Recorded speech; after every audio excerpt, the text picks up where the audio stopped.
বিয়ের আগে আমার বর আমাকে কথা দিয়েছিল সে আমাকে তাজমহল দেখাতে যাবে, কিন্তু বিয়ের পরে বুঝতে পারলাম ওটা আমাকে সে লোভ দেখিয়েছে।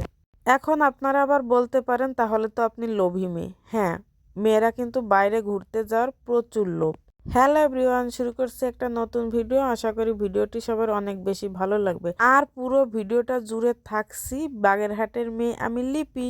বিয়ের পর এখনো বর আমাকে তাজমহল দেখাতে নিয়ে যায়নি, তবে ভবিষ্যতে যাবে কিনা সেটাও আমি জানি না। তাই তার শাস্তি স্বরূপ হচ্ছে প্রত্যেক সপ্তাহে আমাকে সে বাইরে নিয়ে যায়।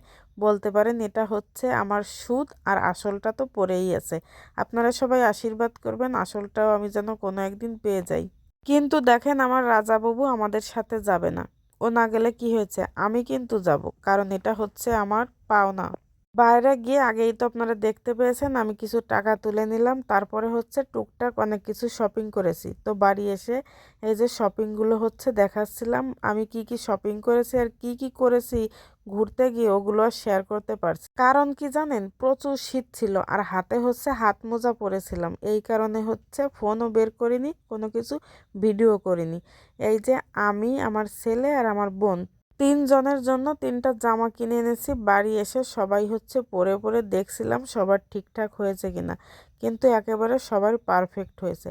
তারপরে এই যে সবার জন্য কিছু হালকা পাতলা খাবার এনেছি। সবগুলো খাবার আমি প্যাকেট থেকে খুলছি, সবাই মিলে এক জায়গায় বসে খাবো, এই কারণে আমরা আর বাইরে তেমন কিছু খাইনি, আমরা সব কিছু বাড়িতে কিনে এনেছি। এই যে দেখেন, ছিল হচ্ছে স্যান্ডউইচ, শিক কাবাব আর সবজি রোল, আরও হচ্ছে আমার রাজাবাবুর জন্য চিকেন ফ্রাই। আমাদের আস্তে আস্তে যেহেতু বিকাল হয়ে গেছে, এই কারণে বিকালে বসে বসে এক জায়গায় এখন খাবো, তাই সবকিছু বের করে নিচ্ছিলাম। আর বাড়িতে হচ্ছে সারাদিন র্যাকেট খেলা হয়, বাইরেও অনেক ছেলে মেয়ে ছিল, তাদের হাতেও আমি একটু একটু করে খাবার দিচ্ছিলাম। আর এই যে এখন হচ্ছে চা পাতি ঢেলে নিচ্ছি, এর সাথে হচ্ছে চা খাবো, যেহেতু প্রচুর ঠান্ডা জমে গিয়েছি। এক কাপ চা খেলে হয়তোবা ভালো লাগতে পারে, এত শীত সারাদিন মনে হয় যে চা খাই, চা খেলে একটু গাটা ভালো লাগে। আমি গিয়েছি চা বানাতে, এ পাশে দেখি আমার রাজাবাবু একা একা ঘরে বসে মজা করে সবকিছু খাচ্ছে। তো ও খেলেই সবচেয়ে বেশি ভালো লাগে, ওকে রেখে আমার বাইরে গিয়ে সত্যি কিছু খেতে ইচ্ছা করে না। আর ইদানিং ছেলেটা আমাদের সাথে বাইরে তেমন যেতেই চায় না। গত সপ্তাহেও আমি ওকে রেখে বাইরে গিয়েছি, আর এই সপ্তাহেও ওকে রেখে আমি বাইরে গিয়েছি। তো আমি হচ্ছে এই যে বসে বসে চা খাচ্ছি, আর সামনে আমার বর সাহেব আছে, তার সঙ্গে একটু গল্প করছি। এর ভিতর দেখি আমার ভাইয়ের ছেলে টমেটো মাখিয়ে নিয়ে আসছে, ওর কাছ থেকে আমরা সবাই মিলে এক পিস করে টমেটো খেলাম।